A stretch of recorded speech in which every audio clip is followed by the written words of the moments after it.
आप सब mobile phone use करते हैं, मैं भी करता हूं। कई बार जब मैंने अपने मोबाइल फोन पर रॉन्ग पासवर्ड डाला तो मैं कभी इसके अंदर जा ही नहीं पाया। एक रॉन्ग पासवर्ड मेरे मोबाइल के अंदर मुझे जाने की अनुमति नहीं देता। तो एक रॉन्ग लाइफ, एक गलत जीवन जीने से मैं स्वर्ग के अंदर कैसे दाखिल हो सकता हूं? यदि मैं झूठ बोलता हूं, घमंड करता हूं, दिखावा करता हूं, निंदा, घृणा, नफरत, क्रोध, बैर, भेदभाव, जलन, संसारिक, शारीरिक, आर्थिक, सामाजिक गुलामी का जीवन जीता हूं, मैं गालियां देता हूं, मैं व्यभिचार करता हूं, मैं गर्व करता हूं,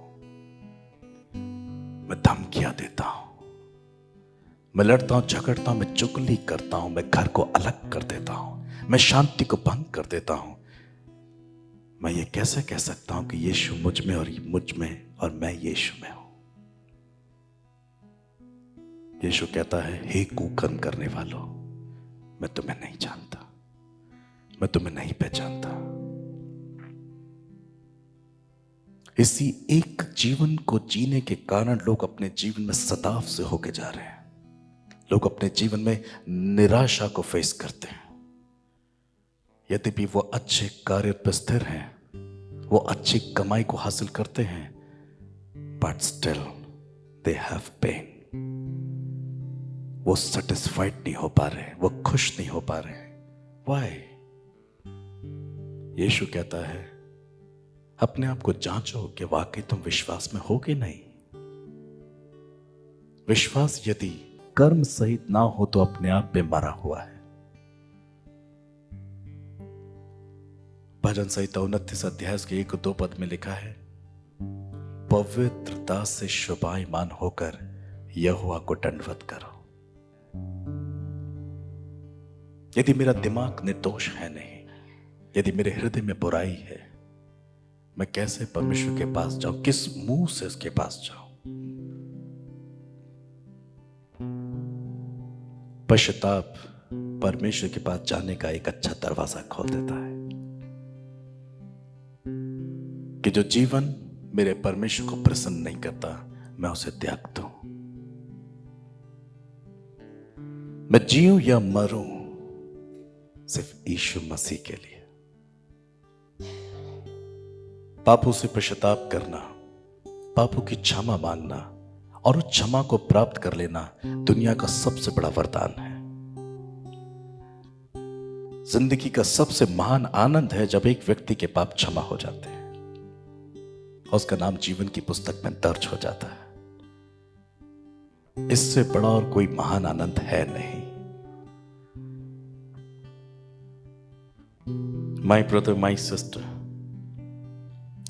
the book of Zephaniah chapter 2 and verse 3 में ऐसा लिखा है। सपनिया 2 अध्याय के 3 पद में लिखा है, हे पृथ्वी के नम्र लोगों, हे यहोवा के नियम के मानने वालों, उसको ढूंढते रहो, धर्म को ढूंढो, नम्रता को ढूंढो। संभव है, इट इज पॉसिबल कि तुम यहोवा के क्रोध के दिन में शरण पाओगे। क्या चाहता हूं मैं तुमसे, परमेश्वर कहता है कि तुम नम्र बनो, तुम मेरे नियम को मानो, ढूंढो जब तक तुम पा ना जाओ। मेरी धार्मिकता की खोज करो, मेरी नम्रता को ढूंढो। मैं किस प्रकार का परमेश्वर हूं, मुझे क्या पसंद, इस बात की खोज करो। अगर यदि ऐसा करो तो पॉसिबल है, संभव है कि तुम मेरे क्रोध के दिन में शरण पालोगे। मैं अपना क्रोध तुम पे नहीं भड़काऊंगा, पर यदि तुम निर्दोष ना पाए जाओ, मैं ईश्वर हूं, मैं अपने न्याय को खुद तोड़ नहीं सकता। विनाश तो होके रहेगा। जैसे अधोलोक और विनाश लोक परमेश्वर के सामने खुले रहते हैं, वैसे मनुष्य का दिल परमेश्वर के सामने खुला रहता है। माय ब्रदर, गलत सीखा है हमने कि नाम लेकर बच सकते हैं। नाम लेकर अगर हम अपने संसारिक पिता का भी लेकर चलें तो एक वक्त में वो संसारिक पिता भी हमारा इनकार कर देता है। जिसका हमने दिल कभी प्रसन्न नहीं किया, पर उसके नाम को इस्तेमाल बहुत किया। और ऐसे माँ बाप कई बार हम देखते हैं अखबारों में अपने बच्चों के लिए चीजें निकालते हैं कि मुझसे और मेरी संपत्ति में अब इसका कोई भाग नहीं। We have example.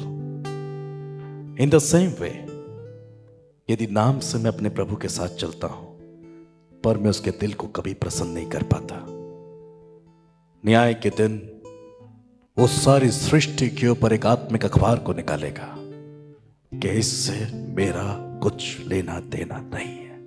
मैं इसे नहीं जानता। हम परमेश्वर के लोग हैं, वो परमेश्वर जिसने समुद्र को 2 भागों में बांटा है। क्या वो हमारे जीवन में आने वाली समस्या को नहीं भगा सकता? क्या परमेश्वर है मेरा। My God is so great. So great. Give a big clap to the Lord.